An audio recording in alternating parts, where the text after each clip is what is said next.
네, 안녕하세요. 김덕수입니다. 저희 C 프로그래밍 2 1강이죠. C 프로그래밍 기초 복습 진행하고 있고요. 저희가 지난 시간까지 배열까지 복습을 해 봤었고요. 이번 영상에서는 수식 그리고 연산자에 대해서 복습을 해 보도록 하겠습니다. 저희 1강을 처음 들으시는 분들은 이 내용을 꼭 확인하시기를 바라고요. 그럼 오늘 복습할 내용 살펴보도록 하겠습니다. 자, 오늘 복습할 내용 첫 번째는 수식입니다. expression이라고 하죠. 자, 수식 말 그대로 값을 계산하기 위한 식입니다. 아래 보시는 뭐 이런 3.14 더하기 radius 이렇게 하는 이게 일종의 하나의 수식이죠. 자, 수식은 저희가 연산자와 피연산자로 구분이 되어 있습니다. 자, 이 녀석이 연산자죠. 어떤 연산을 해야 되는지 나타내는 연산자고요. 그 연산에 들어가는 피연산자가 이 녀석들이 되게 됩니다. 자, 피연산자는 상수가 될 수도 있고요. 변수를 사용하실 수도 있습니다. 이 녀석이 바로 상수 형태고요. 얘는 변수죠. 자, 그래서 연산자와 피연산자로 구성된 값을 계산하기 위한 식을 우리는 수식이라고 부릅니다. 자, 그럼 연산자의 종류를 살펴보도록 하죠. 첫 번째로 이제 저희가 분류해 볼 수 있는 거는 피연산자, 오퍼랜드의 수에 따라 분류를 해 볼 수 있습니다. 즉, 이 앞에 있는 것들이 지금 연산자들인데요. 피연산자의 숫자가 몇 개인가를 살펴보는 거죠. 자, 뿔뿔이나 마이너스 마이너스 같은 건 피연산자가 하나고요. 이런 녀석들을 단항, 하나죠. 하나의 피연산자를 가지는 연산자를 단항 연산자라고 하고요. 우리가 일반적으로 말하는 사친연산 같은 녀석들은 피연산자가 두 개가 되게 됩니다. 이런 녀석을 두 개 해서 이항 연산자라고 구분을 합니다. 또 어떤 연산자 같은 경우는 피연산자가 세 가지 있는 경우가 있어요. 세 개가 있는 경우가 있고요. 이런 경우를 삼항 연산자라고 한다. 그래서 피연산자의 수에 따라서 연산자의 종류를 구분해 볼 수 있고요. 자, 그다음에 이제 각각의 어떤 역할을 하는지에 따라서 연산자를 구분해 볼 수 있죠. 그래서 대입연산자, 산술, 부호, 증감, 관계, 논리, 조건, 콤마, 비트, 형변환, 포인터, 구조체 연산자 이런 것들을 우리가 살펴봤었을 거예요. 기초 C의 기초를 배울 때. 아마 여기까지는 다 보신 적이 있으실 거고요. 요 아래쪽은 저희 C 프로그래밍 2 과목을 통해서 배우게 될 겁니다. 그래서 요만큼을 한번 복습을 빠르게 해 보도록 하죠. 첫 번째 산술 연산자입니다. Arithmetic Operators죠. 자, 이 같은 경우 저희가 잘 알고 있는 사칙 연산 플러스 나머지 연산자가 있었죠. 나머지 연산자는 %라는 기호를 사용을 했고요. 7 나누기 3을 하면은 우리가 얘를 두 개 하고 나머지가 남게 될 2.xxx가 되죠. 그래서 3 곱하기 6 하면 6개까지는 되는데 하나가 남게 된다. 7에서 6을 빼면 1이 되게 되죠. 그래서 나누고 남은 나눈 숫자가 얼마인가를 나타내는 게 나머지 연산자였습니다. 예를 들어 만약에 10% 7이라고 하면 이 값은 3이 되게 되겠죠. 3이 남게 될 겁니다. 자, 사칙 연산은 따로 설명 안 드려도 될 것 같고요. 그런데 한 가지 이제 저희가 좀 주의 깊게 봐야 될 것은 나눗셈에 대한 이야기가 있습니다. 자, 나누기 연산자 같은 경우에 자, 7 나누기 3을 하면은 이게 뭐 2. 얼마가 되나요? 2.3 얼마가 될까요? 자, 이 정도가 될 것 같은데요. 자, 이게 이제 저희가 앞서 복습했던 데이터 타입, 그 데이터 타입에 따라서 자료형에 따라서 그 값이 저장되는 형태가 결과값이 나오는 형태가 달라지게 됩니다. 자, 첫 번째 정수형 나누기 정수형인 경우는 리턴값, 결과값이 정수형이 되게 됩니다. 자, 그런데 이 값이 2.xx가 되면 이 뒤에 있는 건 소수 부분이잖아요. 그러면 이 2.xx에서 자, 이 녀석이 어떻게 될 것인가? 정수밖에 표현을 못 하는데 얘를 어떻게 할 것인가라는 게 궁금할 거예요.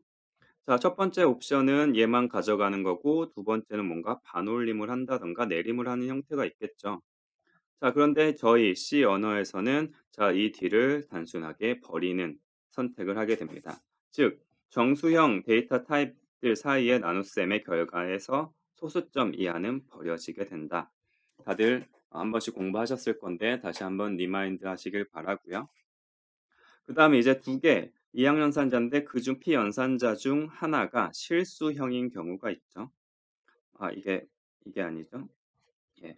정수형, 실수형인 경우가 있죠. 자, 이 두 가지 경우에는 자, 하나라도 실수형인 경우에는 실수형으로 결과값이 리턴이 되게 됩니다. 즉 더 높은 이제 크기를 가지는 자료형으로 리턴이 된다고 생각하시면 돼요. 자, 이 같은 경우는 우리가 7 나누기 3을 하면은 2.xx라는 결과가 도출이 되게 되겠죠. 자, 그래서 예제 소스 코드를 한번 보면요. 똑같이 우리가 7 나누기 여긴 4를 해줄 건데요. 보면은 여기 리절트는 플러스로 되어 있고요. 자, 그래서 이렇게 7 나누기 4를 해 주면은 근데 여기에 있는 이 7과 4는 각각이 정수죠. 정수기 때문에 결과값은 정수가 나올 겁니다. 그래서 얘를 결과를 해 보면은 자, 이거 같은 경우 1.xxx가 될 것 같은데요. 이 뒤에가 사라지고 1.00이 출력이 될 것 같네요. 자, 그다음에 두 번째 경우 피연산자 중에 하나가 실수인 경우죠. 얘는 정수고 근데 얘는 실수. 점을 붙여 주면은 우리가 어떤 수를 적을 때 점을 넣어 주게 되면은 얘는 실수형이 됩니다. 자, 그래서 하나가 실수, 밑에도 마찬가지로 이번 얘가 실수, 얘가 정수가 되게 되는데요. 자, 이렇게 나누어지면은 결과값이 실수형이 된다라는 거죠. 그래서 아마 1.xxx가 나올 것 같네요. 자, 그래서 출력 결과를 보면은 저희가 예상한 것처럼 두 개 다 정수인 경우는 뒤에가 버려져서 이 0.75가 버려진 거죠.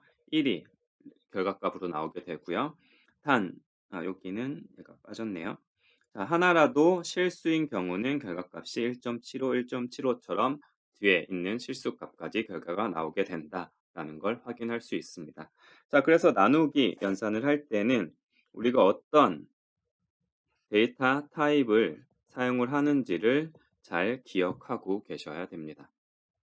자, 이거를 이제 실수로 정수형만 쓰게 되면은 뭔가 원치 않는 값이 나오는 로지컬 에러가 발생할 수 있겠죠. 그래서 꼭 나눗셈을 사용을 할 때는 잘 판단하셔서 사용하시길 바랍니다. 자, 그다음에 이제 증감 연산자라는 게 또 있죠. 자, 증은 늘어나는 거고 얘는 줄어드는 거죠. 어떤 이제 변수의 값을 하나 1이죠. 1 플러스하거나 마이너스하는 연산자를 우리는 증감 연산자, 그리고 얘는 단항 연산자죠. 자, 그래서 이 뿔뿔이라는 연산자 또는 마이너스라는 연산자를 붙여주게 돼 있죠. 그래서 뿔뿔을 붙여주면 값을 1 증가시키고요. 마이너스를 붙여주면 1 감소시키는 역할을 하게 됩니다. 그런데 여기서 한 가지 주의하실 점은 자, 이 뿔뿔을 붙일 때 앞에 붙이는 방법이 있고 뒤에 붙이는 방법이 있을 거예요. 자, 이게 어떻게 보면 같은 거라고 생각하실 수 있는데 이게 그 동작이 세부적인 동작은 좀 다릅니다. 자, 뿔뿔이 앞에 붙은 경우는 값을 이제 바로 증가를 시키게 되고 그다음에 그 수식 내에서 증가된 값으로 역할을 하게 돼요. 그래서 얘 같은 경우는 증가된 값으로 값이 수식에 적용됩니다. 자, 그런데 두 번째 뿔뿔이 뒤에 붙은 경우 뒤니까 수식이 끝난 뒤에 반영이 되겠다라고 기억을 하시면 돼요. 수식 연산이 완료된 후 뒤에 그 값이 1 증가하게 된다라는 거예요. 자, 이게 사실은 뭐 우리가 쓰기는 방식에 따라서 크게 신경을 안 쓰시는 경우들이 많은데 이게 어떤 결과에 영향을 미칠 수 있다는 건 꼭 기억하셔야 로지컬 에러를 방지할 수 있겠죠. 그래서 예제를 보면 이런 게 있습니다. 자, 우리가 x와 y라는 녀석을 선언을 했고 10으로 초기화를 해 줬습니다. 그래서 요 앞에 쪽에서는 x 값을 우선 출력을 하면 아마 10이 출력이 될 거고요. 그다음에 뿔뿔 x를 한번 출력을 해 보도록 하죠. 그리고 그 끝난 후에 또 뿔뿔이 된 후 x를 출력을 해볼 겁니다. 자, 어떤 값이 출력이 될지 한번 예상을 해 보시고요. 자, 1번 케이스 자, 이번 케이스는 이제 y를 가지고 하는데 마찬가지로 y의 초기값을 출력을 할 거고요. 당연히 10이 나오겠죠. 근데 여기서는 x는 뿔뿔을 먼저 했는데 이번에 y 뿔뿔을 출력을 해 보도록 하겠습니다. 그리고 이제 y 뿔뿔을 한 후에 다음 줄에서 이게 이제 하나의 수식이죠. 각각이 하나의 수식이 되는 겁니다. 그다음에 위의 수식이 끝난 후에 y 값을 출력을 해 보도록 하겠습니다. 그러면 얘네는 어떤 값이 출력이 될 것인가 한번 예상을 해 보세요. 자, 한 5초 정도 생각을 해 보시고 결과값을 보도록 하죠. 네, 어떤 결과값이 나올 것 같나요? 자, 실행을 해 보면 이렇게 나옵니다. 자, 우리가 뿔뿔을 했다는 것은 수식이 적용되기 전에 x의 값에 1을 증가시켜 준 거기 때문에 11이 출력이 되게 될 거고요. 끝났으니까 여기는 다른 게 없었으니까 또 11이 출력이 되게 되겠죠. 근데 y 같은 경우는 뒤쪽에 뿔뿔이 붙었죠. 그 말은 뭐냐? 수식 후에 증가시키겠다는 뜻이죠. 그러니까 여기는 아직 수식이 끝나지 않았으니까 그대로 10이 출력이 될 거고요. 네, 수식이 끝난 후에 플러스 1을 해주니까 여기는 11이 출력이 되게 될 겁니다. 그래서 1번 케이스와 2번 케이스의 값이 다르게 출력이 된다는 것을 확인할 수 있습니다. 그래서 이 뿔뿔을 쓸 때, 마이너스 마이너스 쓸 때도 이거를 잘 기억을 해 두셔야지 논리적인, 자, 로지컬 에러라고 하죠. 에러를 피할 수 있습니다. 저희가 이제 문법 에러 같은 경우는 컴파일러가 잡아주니까 쉽게 해결을 할 수 있는데 로지컬 에러는 정말 잡기가 힘들거든요. 내가 짜놓은 코드에서 에러를 찾는 게 굉장히 어려워요. 그래서 이런 거를 잘 생각을 하셔서 사용을 하셔야 되고요. 나는 항상 그 수식에서 이 플루플이 적용된 후에 수식에 적용을 하겠다라는 하나의 규칙을 정해 놓으셨으면 항상 이렇게 쓰시는 버릇을 들이시는 게 좋을 것 같고요.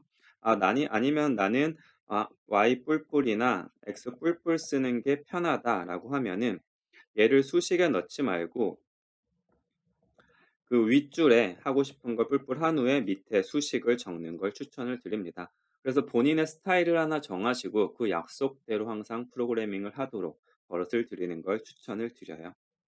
아니면은 나는 어떻게 쓰든지 이 녀석의 수식이 항상 적용이 되게 하고 싶으면 이 괄호를 치는 습관을 들이시면 좋습니다. 자, 이렇게 증감 연산자까지 알아봤고요. 자, 다음 연산자로 넘어가 보도록 하겠습니다. 예, 다음은 대입 연산자입니다. assignment operator. 바로 이 는이죠. 대입 연산자에 대해 한번 살펴보도록 하죠.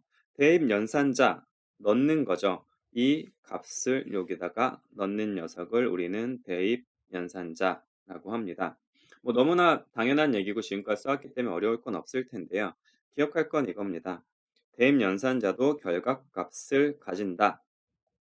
라는 것을 기억하시면 돼요. 즉 우리가 이 수식 같은 경우는 자 요만큼 하고 여기 대입 연산자가 하나 있고 또 여기 대입 연산자가 두 개가 있죠.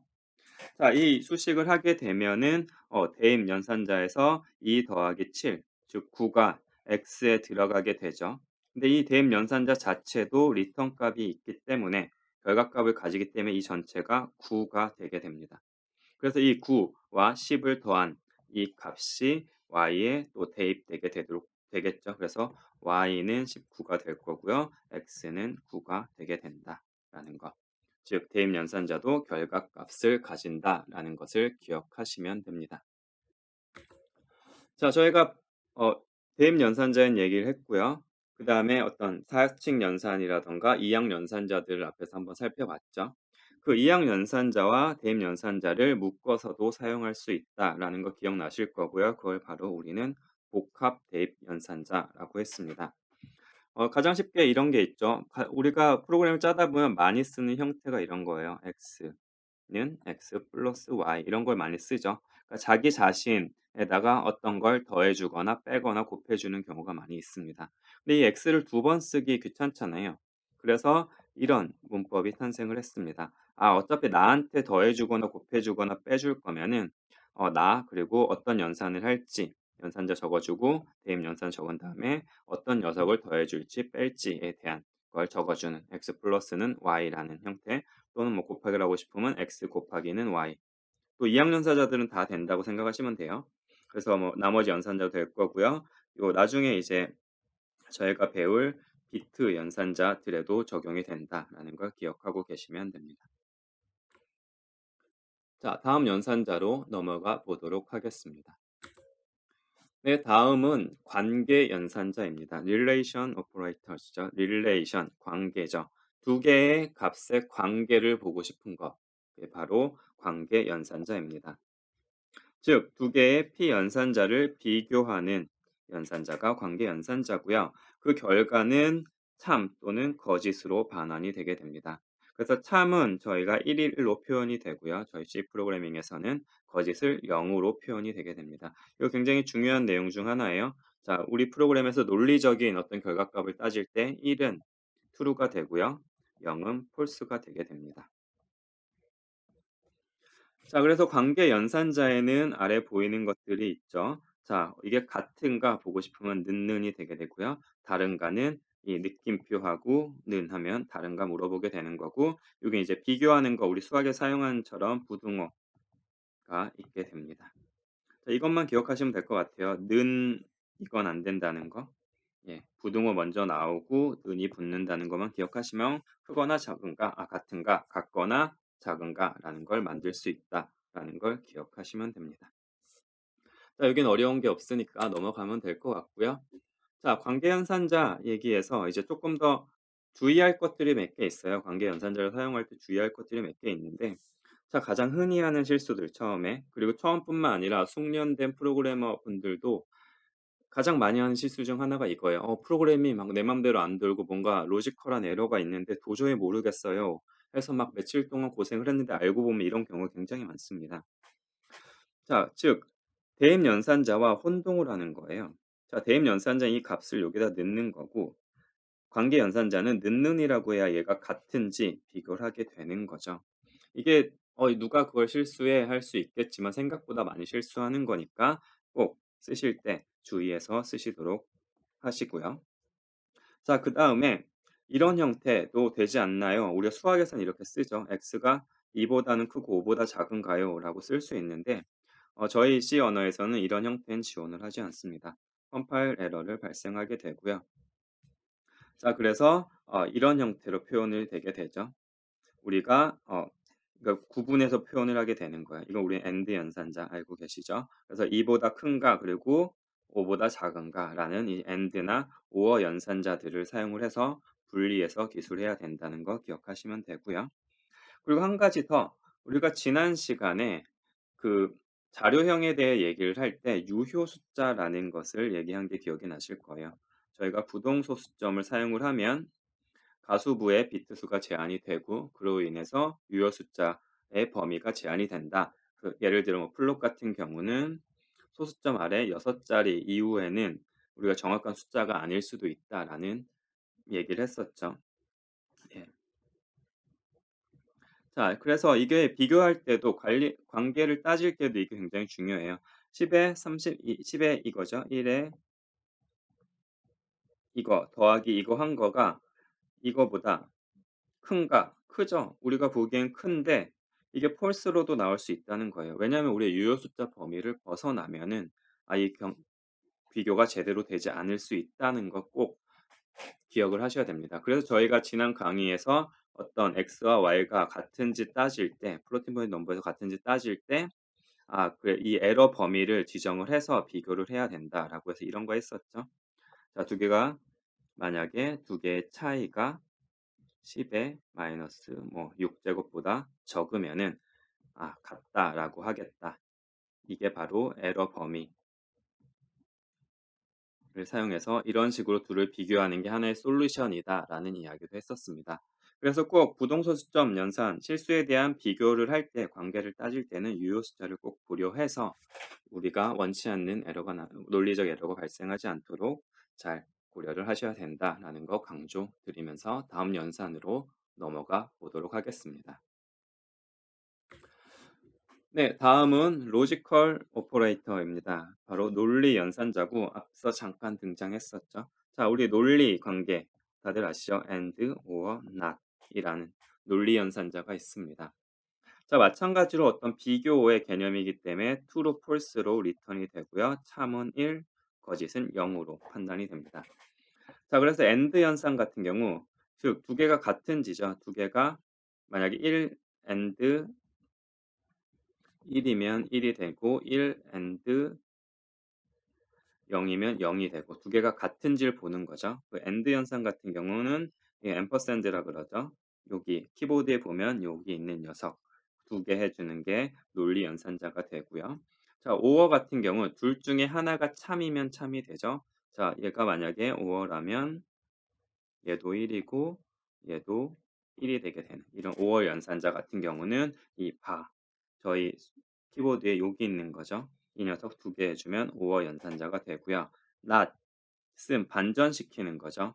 참은 거짓으로, 거짓은 참으로 반전시키는 녀석은 느낌표, 여기 있는 녀석을 사용해서 하면 x에 0이 들어있었으면 1이 되고요. 1이 들어있었으면 0이 된다. 라는 논리 연산자가 있다라는 거 기억나실 겁니다. 자, 이제 논리 연산자를 사용을 하실 때 또 하나 기억해 두시면 좋을 만한 게 단축 계산이라는 어떤 그 효율성을 높이는 기법이 있어요.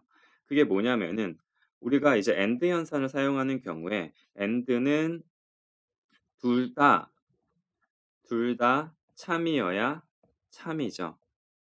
즉, 하나가 만약에 얘가 거짓이라면 얘는 볼 것도 없이 무조건 얘는 거짓이 되겠죠. false가 될 겁니다. 그럼 굳이 이 안에 있는 수식을 계산해 볼 필요가 없을 거예요.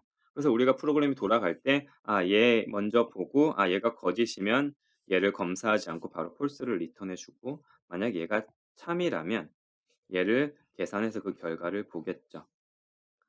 자, 그래서 우리가 먼저 앞에 있는 녀석의 결과를 보고 뒤 녀석을 할지 말지 결정을 한다라는 거고요.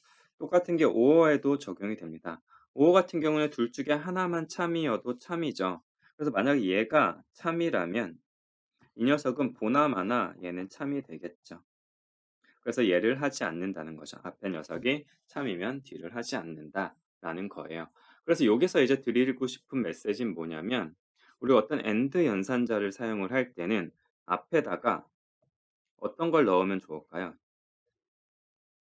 예, 거짓일 가능성이 높은 녀석을 앞에 배치하면은 우리가 연산량을 줄어들게 할 수 있는 가능성이 높아지겠죠. 그래서 AND 같은 경우는 거짓일 가능성이 높은 녀석을 비교하는 앞에다가 넣자 하면은 효율성이 좋아질 것이다 라는 힌트를 얻을 수 있고요. 자, OO는 그러면 어떻게 하면 되죠? 네, OO는 참일 가능성이 높은 녀석을 앞에 넣어주면은 우리가 뒤에 불필요한 연산을 안 할 가능성이 커진다. 즉 효율성이 높아질 수 있다라는 걸 알 수 있습니다. 정리하면은 AND는 거짓일 가능성이 높은 것을 앞에 배치하고 OR 같은 경우는 참일 가능성이 높은 녀석을 앞에 배치하라 라는 팁을 얻으실 수 있습니다. 자, 여기까지가 논리 연산자에 대한 내용이었습니다. 자, 다음으로 어, 조건 연산자로 넘어가 보도록 하죠. 컨디셔널 오퍼레이터입니다. 저희가 앞에 봤던 대표적인 삼항 연산자이죠. 보면은 자, 인자로 그 P 연산자가 3개가 들어간 걸 볼 수 있습니다.